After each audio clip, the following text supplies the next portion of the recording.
ನಮಸ್ಕಾರ ಸ್ನೇಹಿತರೆ. ನಾವು ಪ್ರತಿದಿನ ತಿನ್ನುವ ಬಾಳೆಹಣ್ಣು ನಿಜವಾಗಿಯೂ ಸಹಜವಾಗಿಯೇ ಹಣ್ಣಾಗ್ತಿದೆಯಾ ಅಥವಾ ಬೇಗ ಹಣ್ಣಾಗಿಸಲು ಕೆಮಿಕಲ್ ಬಳಸಲಾಗ್ತಿದೆಯಾ? ಕೆಲವು ವ್ಯಾಪಾರಿಗಳು ಬಾಳೆಹಣ್ಣು ಬೇಗ ಹಣ್ಣಾಗಲು ಕ್ಯಾಲ್ಸಿಯಂ ಕಾರ್ಬೋಹೈಡ್ರೇಟ್ ಎಂಬ ಅಪಾಯಕಾರಿ ರಾಸಾಯನಿಕವನ್ನು ಅಕ್ರಮವಾಗಿ ಬಳಸುತ್ತಿರುವ ಪ್ರಕರಣಗಳು ವರದಿಯಾಗಿವೆ. ಇದು ಆರೋಗ್ಯಕ್ಕೆ ಹಾನಿಕರವಾಗುವ ಸಾಧ್ಯತೆ ಇರುವುದರಿಂದ ಆಹಾರಕ್ಕಾಗಿ ಬಳಸುವುದನ್ನು ಭಾರತದಲ್ಲಿ ನಿಷೇಧಿಸಲಾಗಿದೆ.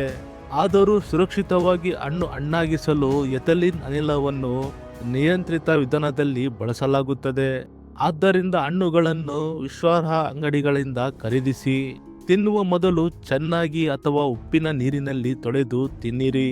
ಇಂಥ ಆರೋಗ್ಯ ಮತ್ತು ಸಾರ್ವಜನಿಕ ಜಾಗೃತಿ ಮಾಹಿತಿಗಾಗಿ RH ನ್ಯೂಸ್ ಕನ್ನಡ ಫಾಲೋ ಮಾಡಿ. ಈ ಮಾಹಿತಿಯನ್ನು ನಿಮ್ಮ ಕುಟುಂಬ ಮತ್ತು ಸ್ನೇಹಿತರೊಂದಿಗೆ ಶೇರ್ ಮಾಡಿ.